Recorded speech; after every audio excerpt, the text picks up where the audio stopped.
Bonjour, on est quelques jours avant Yom Kippour. On va essayer de comprendre ensemble comment ça se passe devant Akadosh Baruch Hu pour pouvoir demander pardon, sur quel péché on peut demander pardon et comment on peut faire pour se faire pardonner. Il faut savoir qu'il y a 4 groupes de péchés. Tout d'abord, le premier groupe des péchés, c'est lui qui a transgressé tous les mitzvot positives. C'est lui qui a transgressé les mitzvot positives. Par exemple, il y a une mitzvah qu'il faut manger dans la souka. Il n'a pas mangé dans la souka. Il y a une mitzvah qu'il faut manger la matzah le premier soir de Pessah. Il n'a pas mangé la matzah. Il faut prendre les 4 espèces, les arba minim et les secouer. Il ne les a pas fait. Il n'a pas fait kiddush. Vendredi soir, c'est midoraita. Il n'a pas fait l'avdala. Tous les mitzvot positives, il ne les a pas fait. À part 2 mitzvot positives qui sont très très graves, qu'on parlera d'eux plus tard. Il y a 2 mitzvot qui sont très graves. C'est Brit Mila ou celui qui n'a pas fait Korban Pessah, celui qui n'a pas fait le sacrifice de Pessah. On ne parle pas de ces mitzvot positives. Tous les autres mitzvot positives qu'il y a dans la Torah, mis à part ces 2-là, comment on fait tchouva? À partir du moment que la personne regrette et il s'engage et il a de la peine, tout de suite, Akadosh Baruch Hu, il lui pardonne, que ce soit Hanouka, que ce soit Purim, que ce soit n'importe quel moment de l'année que la personne elle s'est réveillée et elle a décidé de faire tchouva, il a regretté, il s'est engagé et il avait de la peine par rapport à sa conduite, on lui pardonne tout de suite, sans condition, tous les mitzvot positifs. Maintenant, deuxième groupe des péchés, mitzvot négatifs, l'ota'ase. Par exemple, quelqu'un qui a mangé un animal, qu'on a le droit de le manger, mais on ne l'a pas fait la shrita. L'animal, il est mort. Par exemple, une vache, on a le droit de la consommer, mais il faut faire la shrita. L'animal, il est mort et il l'a mangé sans faire la shrita. Il y a nevela, on appelle ça nevela, trefa. Il y a beaucoup de mitzvot qui sont négatives. Il a fait ce péché-là de négatif. D'accord? Par exemple, cette année, c'est Shnat HaShmita, il a labouré la terre pendant Shnat HaShmita, on n'a pas le droit. Toutes les choses qu'on n'a pas le droit de faire, il les a fait, il a fait des tatouages. Toutes les choses qu'on n'a pas le droit de faire dans la Torah, il les a fait. Alors, il faut qu'il fasse 2 choses pour faire tchouva. Pourquoi? Parce que c'est une catégorie plus élevée que la catégorie des mitzvot positives. La première chose, il faut qu'il fasse tchouva, comme on a dit tout à l'heure. Demander pardon, regretter et avoir de la peine, c'est-à-dire s'engager à ne pas faire. Et deuxième chose, pour se faire pardonner, il faut que Yom Kippour passe pour qu'on le pardonne. Parce que vous savez que Yom Kippour fait pardonner sur certains péchés, sans rien faire, automatiquement, le jour de Kippour finit, et les péchés, ils sont pardonnés. Alors, tous les péchés négatifs, l'ota'ase, pour se faire pardonner, il faut 2 choses. La première chose, s'engager à ne pas les faire, regretter et avoir de la peine, d'accord, ça c'est une chose. 2, ça s'appelle tchouva, il faut faire tchouva. Et la deuxième chose, il faut que Kippour passe. C'est-à-dire, si à Hanouka, tu as décidé de faire tchouva sur un péché que tu as fait négatif, alors d'accord, tu as demandé pardon, tu t'es engagé, tu as regretté, ça c'est une partie, mais c'est pas final, le péché il est toujours là. Il faut que tu attends Kippour. Depuis Hanouka, c'est Kislev, Tevet, Shvat, Adar, Nissan, Iyar, Sivan, Tammuz, Av, Elul, Tishrei. Il faut que tu attends 11 mois que Kippour passe pour que tu te fasses pardonner à 100%. Alors on a vu les 2 groupes. Mitzvot positifs, il faut demander tchouva. Mitzvot négatifs, il faut demander tchouva et que Kippour passe. Troisième catégorie des péchés, c'est lui qui a transgressé les mitzvot positives ou négatives, mais qui rentrent dans les catégories de karet. D'accord? Par exemple, celui qui n'a pas fait Brit Mila, celui qui a mangé Chametz Bepessah, celui qui a mangé le jour des Kippour, celui qui est parti avec une femme Nida, celui qui est parti avec une femme mariée Chas Veshalom, celui qui a transgressé Shabbat ou celui qui a tué. Tous ces péchés, c'est les niveaux très très élevés. Pour se faire pardonner de ces péchés-là, il faut faire 3 choses. Il faut d'abord faire tchouva, comme on a expliqué au début. Il faut attendre que Kippour arrive. Et il faut une 3e chose. Il sourit des souffrances Akadosh Baruch Hu, il lui ramène des souffrances. C'est quoi des souffrances? C'est pas qu'il y ait de maladies. On va voir tout à l'heure, le Rambam, il explique aussi c'est quoi des souffrances. Tout sort des souffrances, mais chacun à son niveau qui peut les supporter. Chacun à son niveau qui peut les supporter. Alors on a vu, c'est lui qui a transgressé les mitzvot positives ou négatives, qui est leur péché, c'est carré. Pour se faire pardonner, il faut trois choses. Tchouva, Kippour et Issourim. D'accord? Il y a un quatrième niveau des péchés, qui c'est le niveau le plus élevé. C'est lui qui a fait Chilul Hashem, qui a déshonoré Hashem. Tout celui, c'est quoi déshonorer Hashem? Tout celui qui a fait, qui a transgressé une des 613 mitzvot qu'il y a dans la Torah, par plaisir personnel, pas pour rien, pour aucun intérêt, uniquement seulement pour énerver Dieu, uniquement pour narguer Dieu, chas v'shalom. Alors ça s'appelle Chilul Hashem. Deuxième chose, qu'on appelle ça Chilul Hashem, s'il y a un rabbin qui a un nom connu sur le marché, et partout où il va, il dit son nom et les portes s'ouvrent. Et derrière lui, il y a la queue, lui il vient d'arriver, il y a des gens qui attendent pendant 2 heures. Il les écrase, il s'en fout, il utilise son nom, il utilise sa réputation, il utilise toute son puissance. Cette personne-là, Hashem Yatzilnu, c'est le quatrième niveau qu'on a vu. D'accord?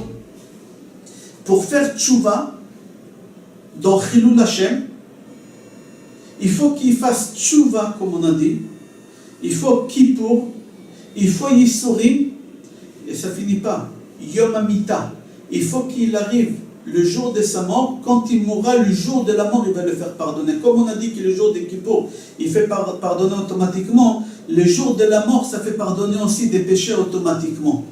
Alors cette personne qui a fait déshonorer Hashem, j'ai donné 2 exemples. C'est lui qui transgresse une des 613 mitzvot, pas pour son plaisir personnel, uniquement pour narguer ou pour se moquer ou je ne sais pas quoi. Ou c'est lui qui a un nom important, mais je parle des côtés religieux, pas quelqu'un qui s'appelle Rothschild ou quelqu'un qui s'appelle Sarkozy ou Kennedy. Je ne parle pas de ça.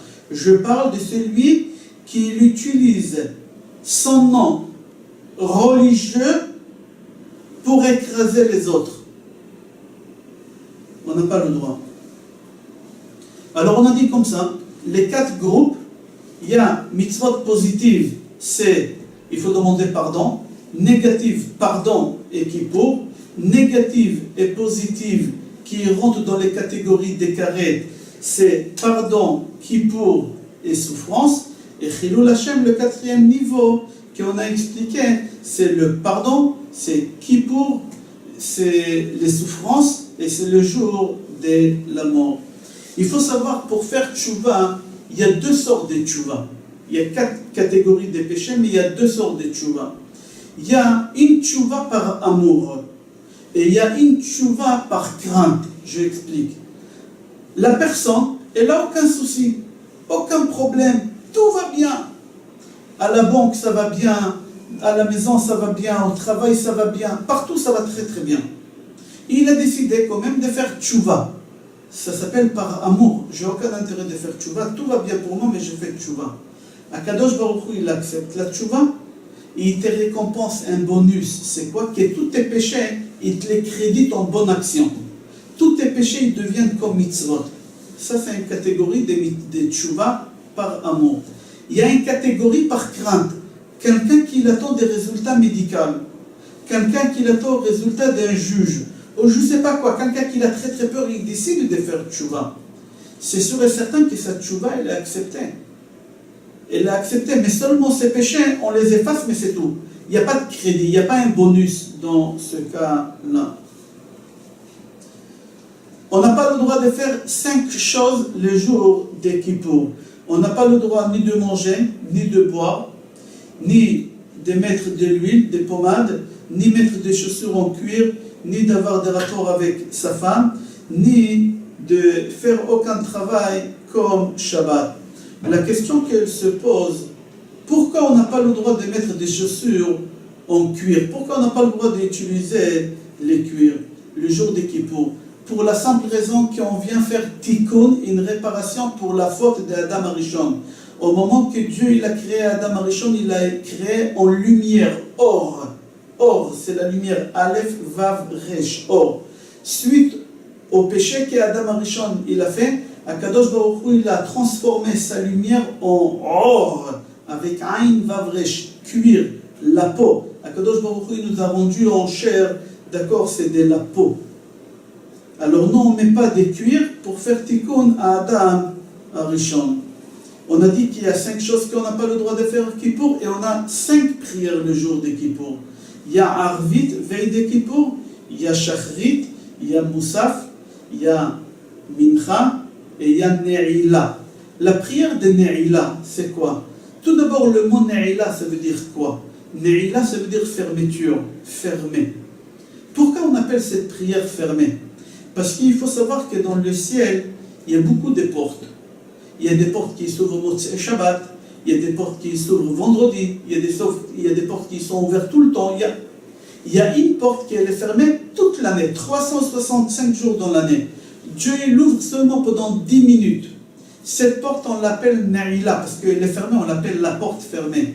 Et Akadosh Baruch Hu, il ouvre cette porte au moment qu'on fait la Ne'ila. C'est la 5e prière de Kippour. Akadosh Baruch Hu, il ouvre cette porte-là pendant 10 minutes. Quand on chante El Noa Alila, El Noa, Akadosh Baruch Hu, il ouvre cette porte. Et on doit profiter de ce moment-là, que cette porte est ouverte pendant 10 minutes, et essayer de déchirer tous les ciels pour arriver devant cette porte et demander à Akadosh Baruch Hu tout ce qu'on peut demander pour la nouvelle année. Et Akadosh Baruch Hu, il va exaucer. Comme ça, on explique. Entre Kippour et Sukkot, il y a 4 jours. C'est-à-dire le 5e jour, déjà c'est Yom Tov Rishon de Sukkot. La Soukha, ça rappelle la Choupa. La Choupa, c'est au moment qu'on rentre, un couple il va se marier, avant de rentrer chez eux à la maison, ils doivent passer sous la Choupa. La Soukha, c'est la Choupa. Combien de temps la fête des Sukkot dure? 7 jours. Combien de bénédictions on fait sous la Choupa? Pendant 7 jours. Pendant combien de jours on fait les Sheva Brachot? Pendant 7 jours. À Sukkot, ça dure 7 jours. Et combien des invités ou shpizin on a à Sukkot? Aussi 7 jours. C'est-à-dire que le jour de Sukkot, c'est le jour de mariage entre Akadosh Baruch Hu et Béné Israël. Et à la fin de Sukkot, on a la fête de Simchat Torah, le don de la Torah. La Torah, c'est la Ketouba, c'est le contrat de mariage. Le jour de Kippour, veille de Kippour, c'est marqué Kol haochel tshiri ki'ilu it'ana tshiri ve'asiri. Tout celui qui mange le 9e, le 9 de mois de Tishrei, c'est comme s'il a jeûné le 9 et le 10. C'est-à-dire que le 9 Tishrei, on doit manger beaucoup. Chez certaines communautés, ils ont cette coutume de faire 5 repas. Je crois chez les Tunisiens, ils ont cette habitude de faire 5 repas. Pourquoi, veille de Kippour, on doit manger autant? Et juste le lendemain, c'est un jour de jeûne. Parce qu'il faut savoir que pendant l'année, on a fait plusieurs sortes d'erreurs. Et une des sortes d'erreurs qu'on ne peut pas les rectifier pendant les jours de Kippour, parce qu'on ne mange pas, c'est la nourriture. Comment on va réparer l'erreur de la nourriture qu'on a fait pendant toute l'année? Le jour de Kippour, on ne mange pas, alors on ne peut pas réparer. Chachamim, ils ont dit le 9, tu vas manger beaucoup pour réparer toute la nourriture que tu as mangée dans l'année, qu'il ne fallait pas la consommer. Okay. La cachérisation, elle n'était pas bien faite, la vérification, elle n'était pas bien faite, que ce soit dans la menthe, que ce soit dans le jaune d'œuf, etc. C'est-à-dire, le 9 Tishrei, c'est la réparation de la tchouva de la matière, tout ce qui est dans la matière. Le jour de Kippour, c'est tout ce qui est spirituel. C'est pour ça que c'est marqué Kol haochel tshiri ki'ilu it'ana tshiri ve'asiri. Veille de Kippour, c'est bien d'aller au mikvé pour se tromper. Pourquoi c'est bien d'aller au mikvé pour se tromper? Parce que dans le mikvé, il y a une certaine quantité de litres dans le mikvé. C'est marqué dans Mishnah Mikvaot Arba'in Se'a. C'est à peu près 600 litres d'eau qu'il y a dans le mikvé. Mais on va utiliser les termes de la Mishnah 40 CA. On doit rentrer dans le mikvé où il y a le chiffre 40 CA. Pourquoi? Parce qu'au moment qu'on rentre au mikvé, on est un nouveau-né. Parce qu'un enfant, un fœtus, au moment qu'il est dans le ventre de sa mère, d'après la halakha, il ne s'appelle pas encore bébé, viable, et la maman, elle ne s'appelle pas encore maman, jusqu'au 40e jour de la grossesse. À partir des 48e jour de la grossesse, on l'appelle viable, et la Torah, elle appelle la maman M. M en hébreu, Aleph, même Sophite, c'est 41.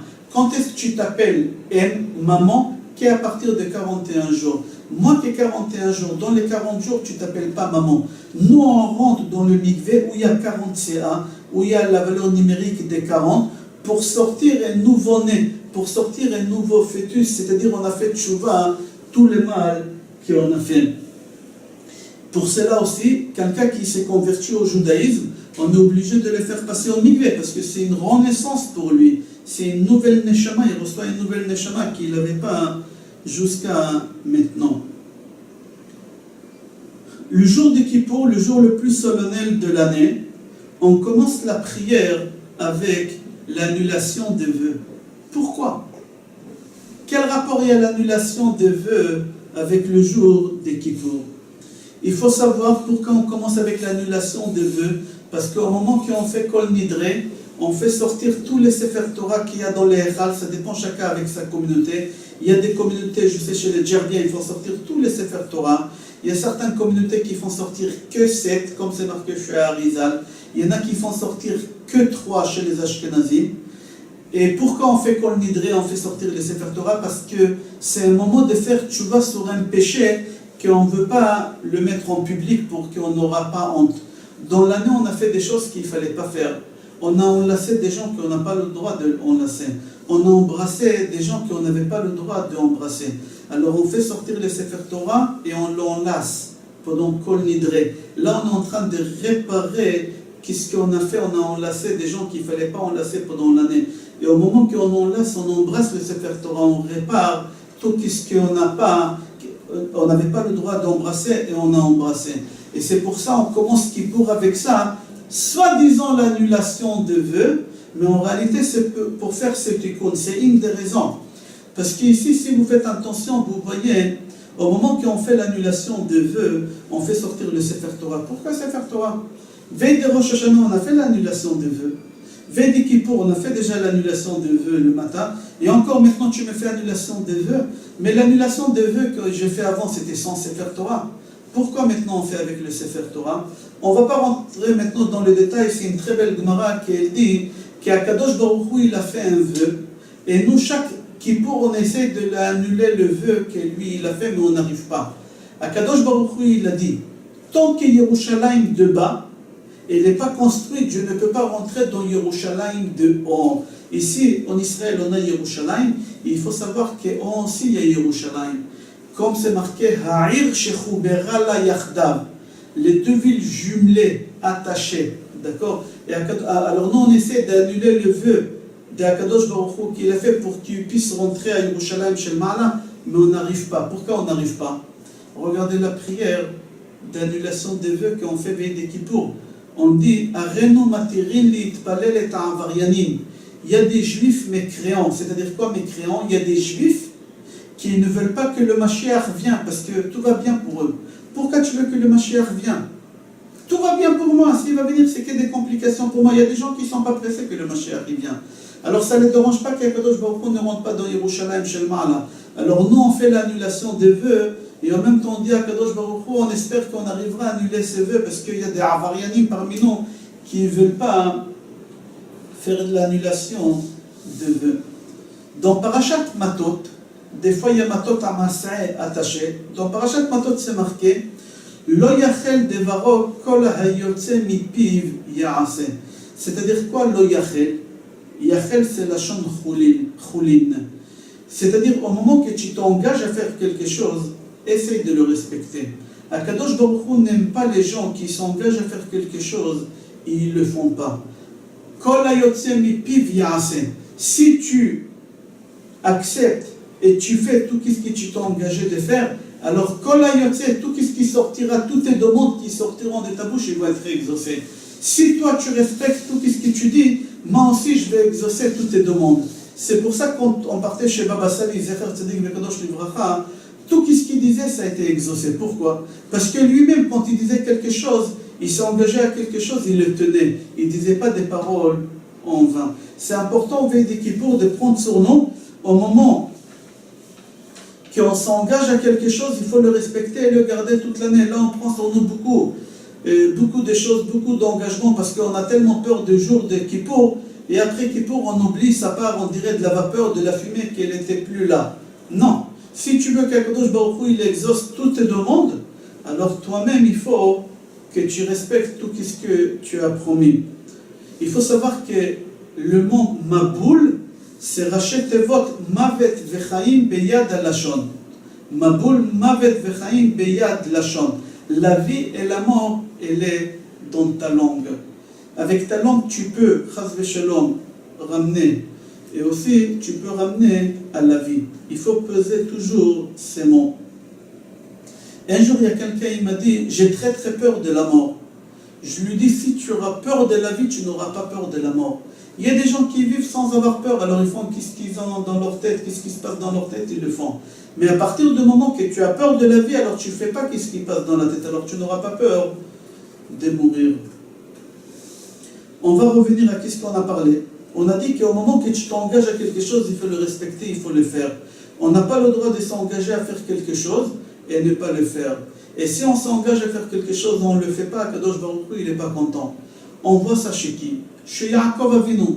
Yaakov Avinu, au moment qu'il a quitté, il s'est sauvé parce qu'il a eu peur de Esav. Il est parti chez Lavan, son oncle. Il a dit à Kadosh Baruch Hu, il s'est engagé.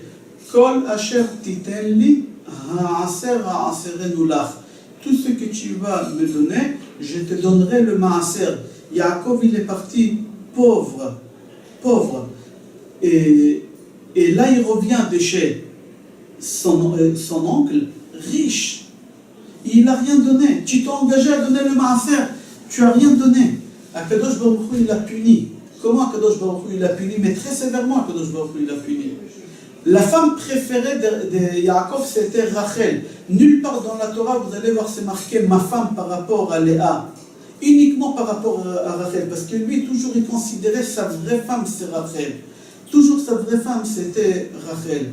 Et Akadosh Baruch Hu, il l'a puni parce qu'il s'est engagé, il n'a pas tenu sa parole, qu'il a pris Rachel quand elle était jeune. Rachel, elle avait 33 ans. Comment on voit ça? Au moment que Rachel, elle a volé les trafim, l'idolâtrie à son père, et les a cachés, Yaakov, il ne savait pas. Quand Lavan, il est rentré dans la tente, Yaakov, il lui a dit, c'est lui qui a volé le Yichye. La valeur numérique de Yichye, vivra, ne vivra pas, vivra, Yud, Chet, Yud, Hei, c'est 33. Ne dépassera pas les 33 ans. Et elle est morte à 33 ans. De où on sait que c'est à cause de Yaakov? Peut-être c'était par hasard. Là-bas, pour la simple raison, c'est marqué que son père, il est mort à l'âge de 180 ans. Yitzhak, il est mort à l'âge de 180 ans. Et normalement, c'est marqué dans la Kabbale qu'un homme, il doit vivre aux mêmes années que son père, il a vécu. Alors, si son père, il a vécu 180 ans, Yaakov aussi, il doit vivre 180 ans. Non, Yaakov, il a vécu jusqu'à 147 ans. 180 moins 147, ça fait 33. Toi aussi, tu as perdu 33 ans. Ta femme aussi, elle a perdu 33 ans. Pourquoi? Parce que tu t'es engagé, tu n'as pas tenu ta parole. Akadosh Baruch Hu, il s'est mis en colère, pas contre un juif simple. Yaakov, Abir Yaakov, la puissance de Yaakov. Akadosh Baruch Hu, il ne lui a pas pardonné. À plus forte raison que nous, il faut qu'on tienne notre parole, il faut qu'on fasse attention. On voit une deuxième personne qui était un tzaddik dans les prophètes Iftach HaGiladi. On raconte sur Iftach HaGiladi, c'est dans Sefer Shoftim. Lui-même, il était juge. C'est marqué qu'Iftach, il est parti faire la guerre contre Amon. Et au moment qu'il est parti faire la guerre contre Amon, il a dit à Kadosh Baruch Hu, si tu me fais gagner la guerre, au moment que je vais rentrer chez moi, c'est lui qui sortira le premier de ma maison, je vais le mettre en sacrifice pour toi. Lui, il a pensé à l'animal. l'animal il a pensé. En fin de compte, quand il arrive chez lui, il a gagné la guerre, il arrive chez lui, qui il sort? Sa fille de 20 ans, jamais mariée, la pauvre. Et il lui dit, papa, laisse-moi moi me marier, après tu me tues. En fin de compte, à la fin, il a tué sa fille. Pourquoi? Parce qu'il s'est engagé. Il a voulu tenir sa parole, mais il a fait une grosse erreur. Il y a parole et parole. Il a fait une grosse erreur, il a été puni. C'est marqué qu'il a été puni très sévèrement, parce que dans le Navi, c'est marqué qu'il l'a enterré dans les villes de Gil'ad. Qu'est-ce que ça veut dire ça, dans les villes? Dans la ville? Non. Il a eu une maladie que ses membres ils tombaient dans chaque ville, et jusqu'à la fin, et dans chaque ville où il tombait les membres, il l'a enterré, et à la fin il est mort dans une ville, et là-bas ils ont enterré le reste de son corps. C'est pour ça, au moment qu'on s'engage à quelque chose, veille des Kippour, on doit faire attention d'être sûr et certain qu'on arrivera à les tenir. Et il ne faut pas oublier, c'est sûr et certain qu'il ne faut pas avoir peur non plus. Il faut essayer de prendre des bonnes résolutions, Be'ezrat Hashem. Comme ça, Kadosh Baruch Hu, il va nous inscrire, et il va nous tamponner, parce que c'est Kippour, dans le livre de la vie, de la santé, de la réussite, de Refoua Shlema, et chacun ce qu'il désire. Je vous souhaite Gmar Tov, Khatima Tova et Kol Tov. Shana Tov.